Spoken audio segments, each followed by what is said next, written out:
Chosen one, notice something right now. Feel the way you've been holding your body. Not dramatically, just the quiet, habitual tension that has become your normal. The way your shoulders carry something that has no name. The way you've been breathing slightly shorter than you need to, not because anything is wrong right now, but because your body learned a long time ago to stay ready, to brace, quietly, almost without thinking about it, because for a long time, bracing was the right instinct. Something was always coming, and staying ready was how you stayed standing. I want you to hear what I am about to say slowly, and without immediately trying to argue with it. The bracing is over. The test is finished. You passed it. Not almost. Not you're getting close. Not just a little longer. Done. Complete. Behind you. And the only reason it doesn't feel that way yet is not because it isn't true. It is because you are still standing in the posture of someone in the middle of it, and the body remembers everything it had to carry to get you here. Before we go any further, I want to tell you what you're going to walk away with.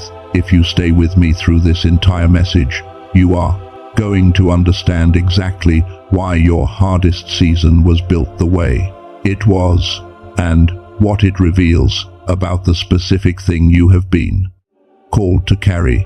You are going to see what is already happening inside you right now, things you have felt but probably haven't named yet, and you are going to receive a new way of seeing yourself, not who you were when you entered the test, but who you actually are now that you've come through it.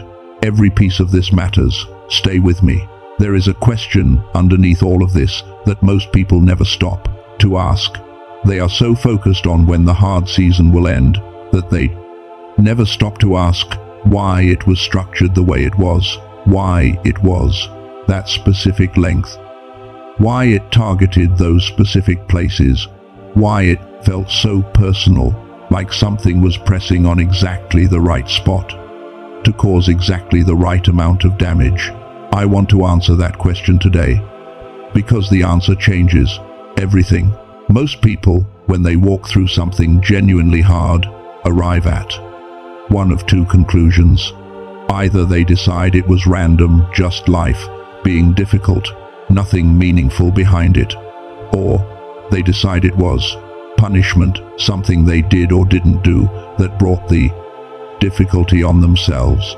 And both of those explanations feel honest, in a way, because they are the two things our minds reach for when we can't find another framework. But I want to offer you a third possibility, one that is not random and not punishment, one that requires you to look at what you walked through from a completely different angle. The test you just survived was customized. I mean that specifically. The specific places it pressed, the specific things it stripped away, the specific duration, none of that was accidental. Every hard season shapes something in a person. But a final test, the kind you just came through, doesn't shape just anything.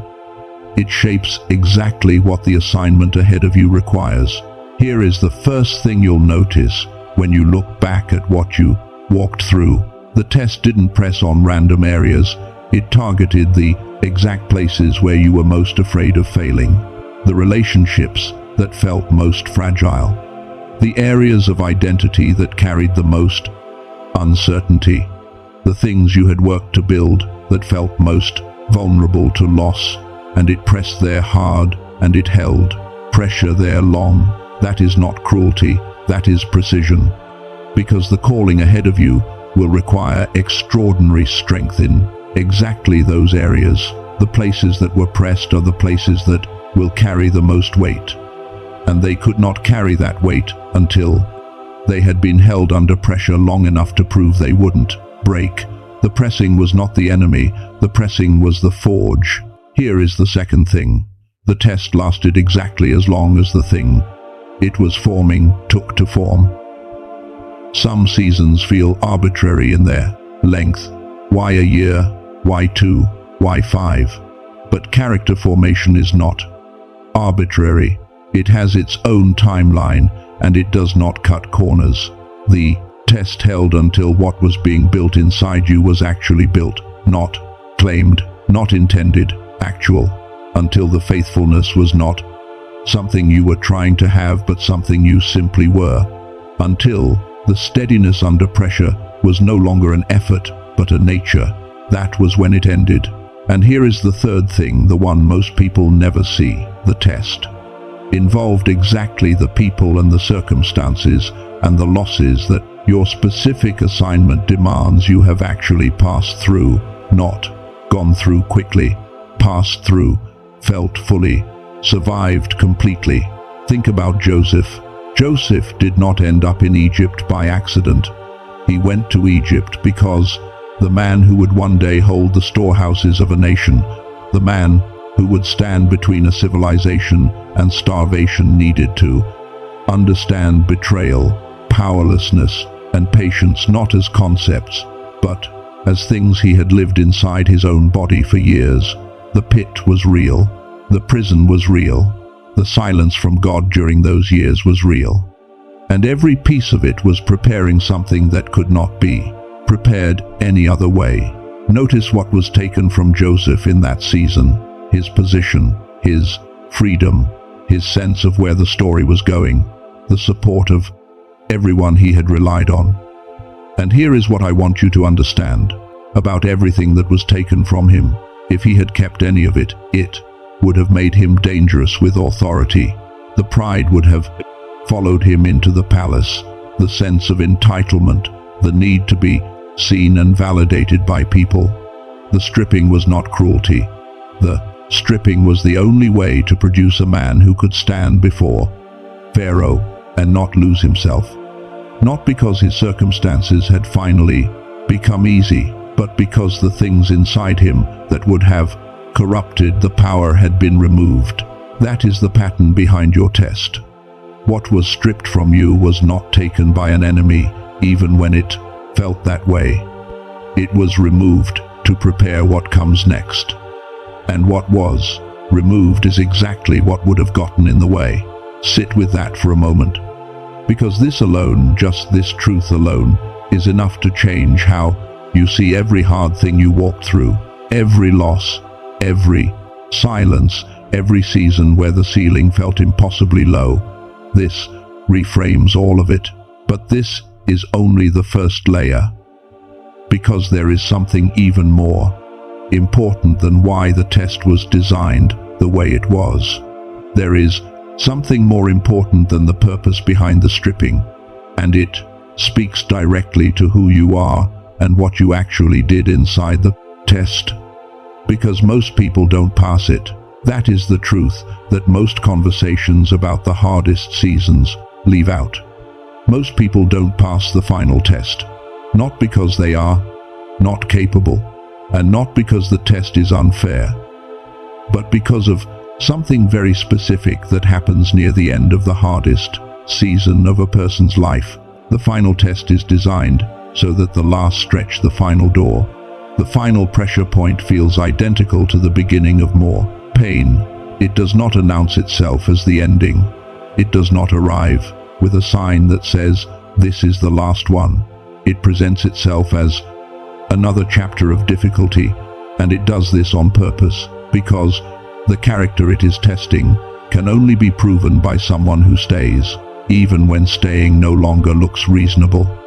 And so, 9 out of 10 people, when they arrive at that last threshold, turn back, not because they are weak, but because the exit point looks exactly like the entrance of more suffering, and they are tired, and turning back feels like the only sane thing left. You didn't turn back, and I want you to understand what that means. Not as flattery, not as encouragement, as fact. Staying is not the same as having no options. Staying is not the same as being stubborn. You stayed because something in you knew, even when the knowing had no evidence behind it, that there was a reason to remain. You stayed because even in the dark, even when bitterness would have been completely justified, You kept your heart soft. You didn't become the thing the test was, trying to pull you toward.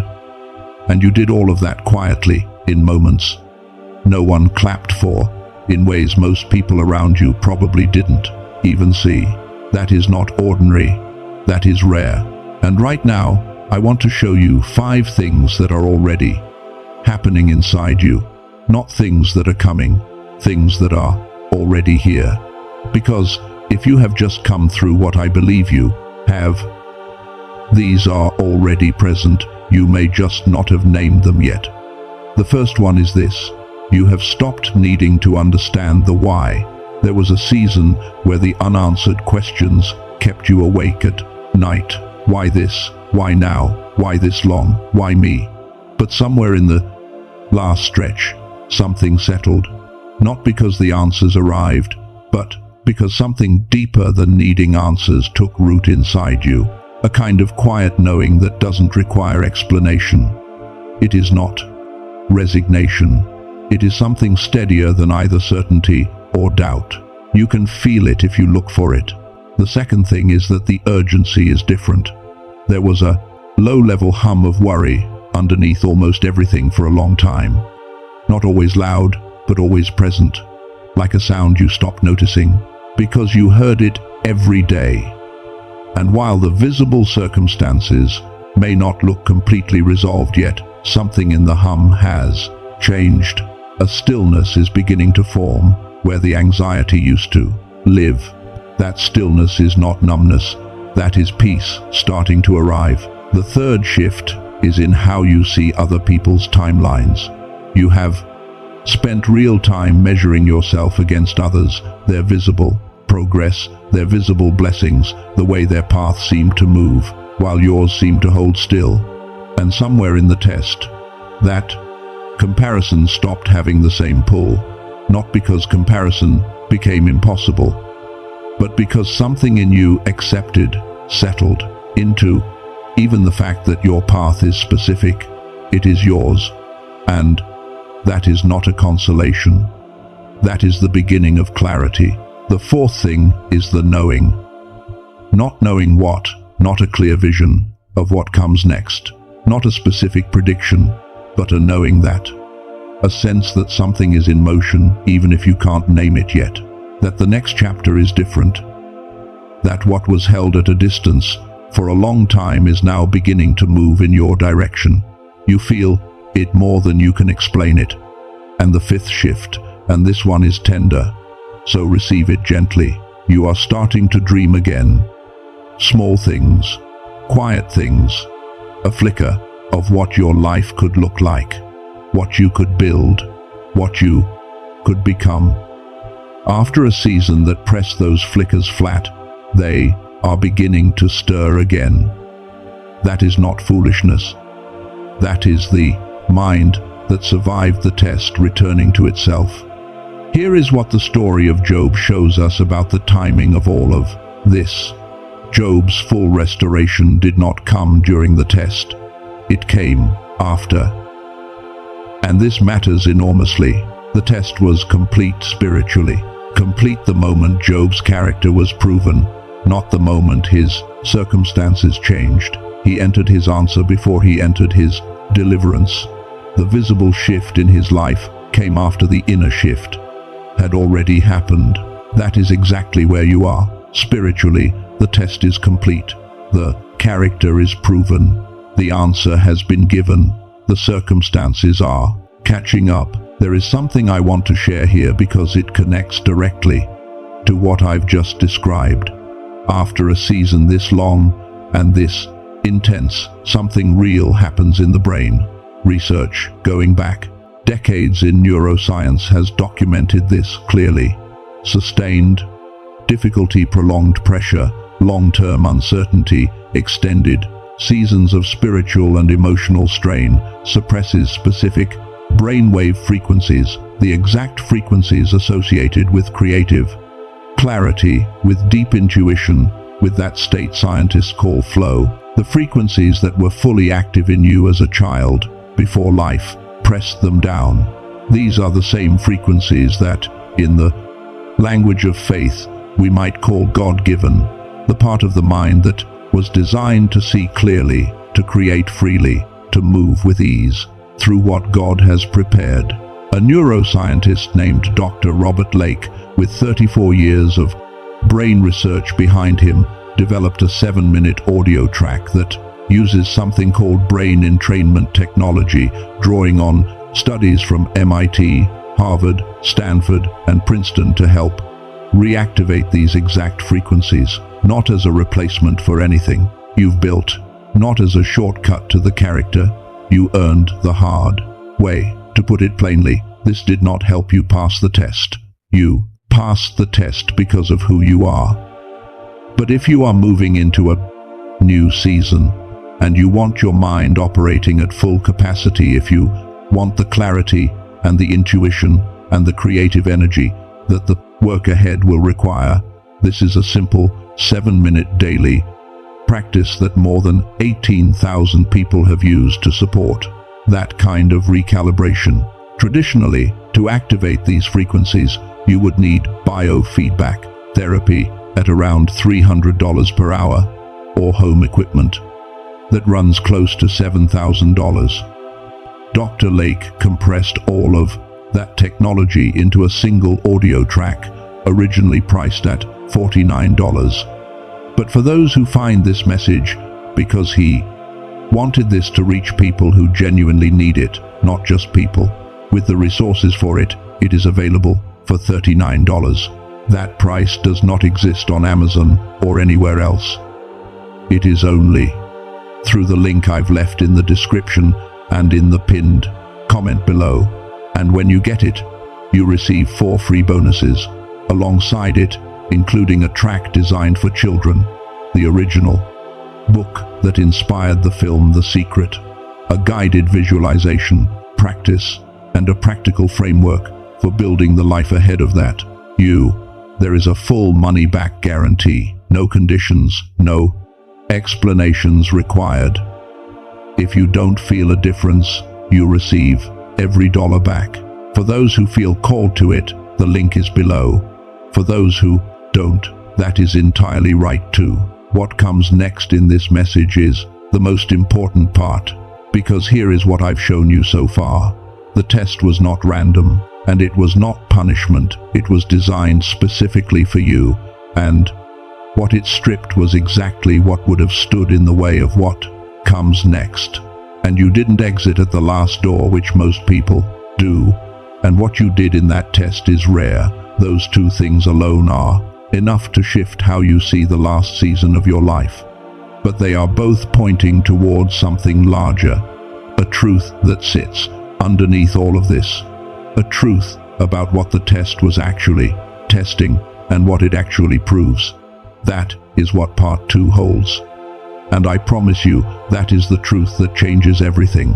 Chosen one, I want to start this second part by asking you something. When you look back at the hardest season you just walked through, when you think about what it cost you, what it took, what it stripped away, what do you believe was the thing God was ultimately after? Most people answer that question with something outcome-based. He was teaching me patience. He was building my character. He was preparing me for a blessing. And all of those answers are true in their way, but they are still answers about what you were going to receive. They are still about an outcome, a destination, something on the other side. What I want to show you is that the test was not primarily about an outcome at all. It was about identity, and the difference between those 2 things is enormous. When you believe a test is about an outcome, you endure it. You white-knuckle it. You count the days. You tell yourself the destination is worth the cost of the road, and you keep moving. But when you understand that the test was about identity, everything that happened inside it takes on a different weight. Because then the question was, never will you reach the destination. The question was, who are you when everything is removed? Who are you when there is no comfort, no certainty, no visible evidence, no applause? Who are you when the thing you were counting on does not come when you expected it? and the people you trusted don't hold the way you needed them to, and the path you believed in goes quiet for longer than you thought you could survive. You answered that question, and the answer was not given in words, it was given in how you actually lived. I want to give you an image for what happened inside you during this season, because I think you have been seeing it wrong, and when you see it clearly, something inside you is going to settle in a very deep way. There is a moment inside the chrysalis after the caterpillar has sealed itself in, and before the butterfly has formed, where something remarkable and terrifying happens. The caterpillar does not simply grow wings, it dissolves completely. The structures that made it what it was break down entirely, until what remains inside the cocoon is a kind of biological liquid. No shape, no form, no recognizable trace of what entered. And then, out of that complete formlessness, something begins to reassemble. Not randomly. There is a pattern, a code that was always present, always the truest thing about the creature, and everything reassembles around that code. Not added to, not improved incrementally, rebuilt from the inside out, according to what it was always meant to become. That is what was happening in your hardest season. The things that dissolved the certainty, the plans, the identity, structures you had built, the sense of knowing where you were going, those were not the true things. Or rather, they were real, but they were not the deepest thing. The deepest thing, the code, the truest version of who you are that did not dissolve, that remained.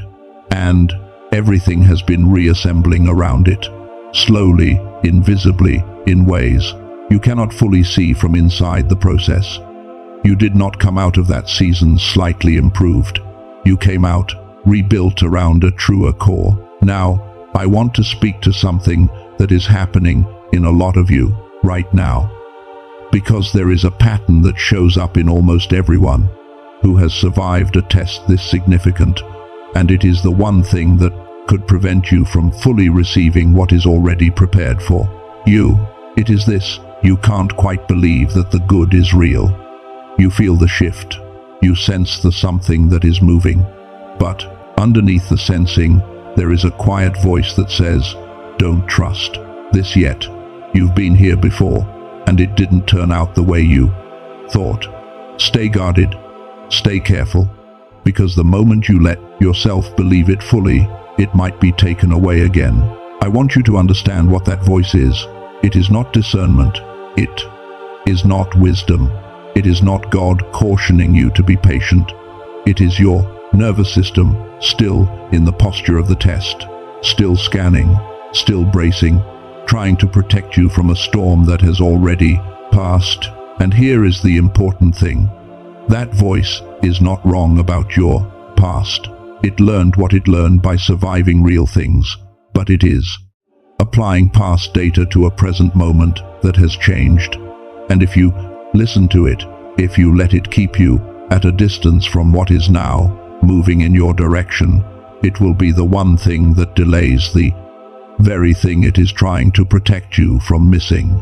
You are allowed to receive this. You are allowed to believe it, not naively, not without discernment, but with the open hands of someone who walked through the fire and came out on the other side and is now standing in a different air.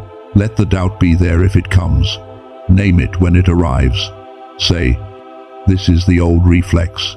This is the posture of the test." And then choose in that moment to stay open. Now, here is the truth that all of this has been building toward. The truth I want you to receive more deeply than anything else in this message. You were not being punished. You were being selected. I need you to hear the difference. Because punishment looks like what you walked through from the outside. Punishment involves stripping, pressure, silence, loss. And so does selection. They look the same from inside the experience. The difference is not in what happens. The difference is in what the happening is for. Punishment moves you away from something. Selection moves you toward something. And the thing you are being moved toward requires someone who has passed through exactly what you passed through. Not similar, exactly this. The specific weight of this season, the specific things it cost, the specific character it forged, all of it is the precise preparation for the specific assignment that is now waiting. This is the pattern that runs through every story of significance in the history of the faith and across every wisdom tradition that has ever honestly documented how transformation works. Joseph was selected, 17 years in preparation in the pit, in the prison, in the silence, and when the moment came, the man standing before Pharaoh was the only man alive who could have held that power without being destroyed by it. Every year in the pit was part of the precision. Esther was selected, hidden, unknown, seemingly overlooked, living a life that from the outside looked like limitation, like smallness, like being kept in the background. And then the moment arrived when hidden was exactly what was needed, when the person who had not been seen by the powers of the world was the only one who could move through them without being stopped by them. Her obscurity was her preparation. The phoenix does not rise despite the fire. The phoenix rises because of the fire. The burning is not the interruption of the story. The burning is the mechanism of the arising. Remove the fire, and there is no rising.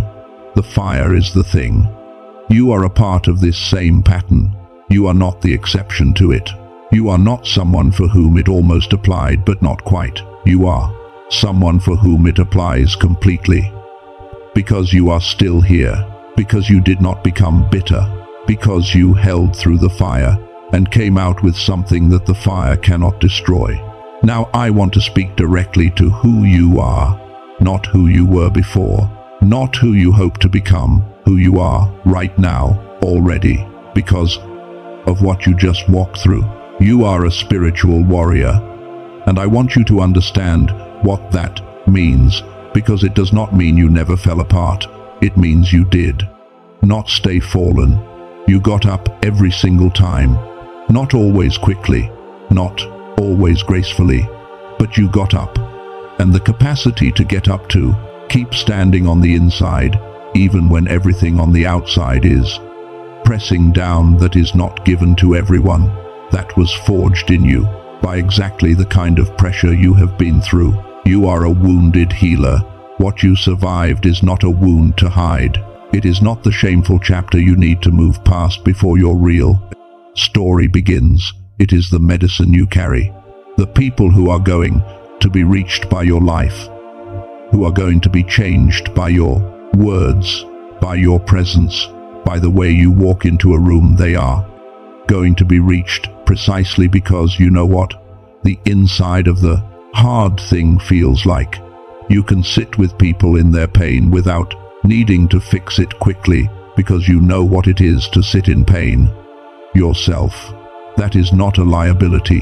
That is the thing that makes you irreplaceable. You are a cycle breaker. What was generational, what was inherited, what was passed down through the line before you, it ends here.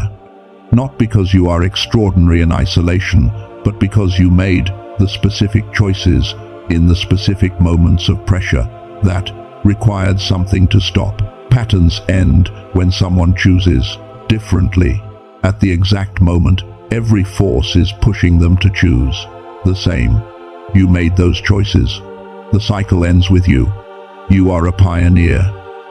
You went first into something there was no map for, and the trail that you cut through that unknown terrain, others will walk it and not even know your name. That is the nature of the pioneer. You are not walking this road for recognition. You are walking it because it needs to be walked. Because the people behind you need the road to exist. That is the calling of the one who goes first. And you are already walking it. You are a voice. What you learned in the dark is what you will speak in the light. There are things you now understand about endurance, about faithfulness, about what it means to hold through the silence of God that you could not have learned in the easy seasons. And you are going to speak those things, not from a stage necessarily, maybe in a conversation, maybe in how you live your life, in front of someone who is watching and needs to see that it is possible to survive the fire and come out whole. Your voice matters. What you carry matters. The time for it is now. You are not almost ready. You are not nearly there. The test is over. The selection is made.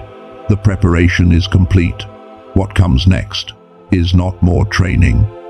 What comes next is the deployment of everything this season built in you. Now, I want to give you something practical to hold on to as you move forward.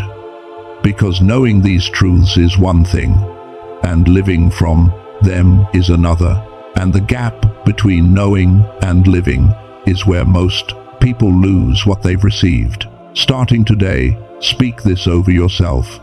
Not to convince yourself, not because you need to believe it before it becomes true.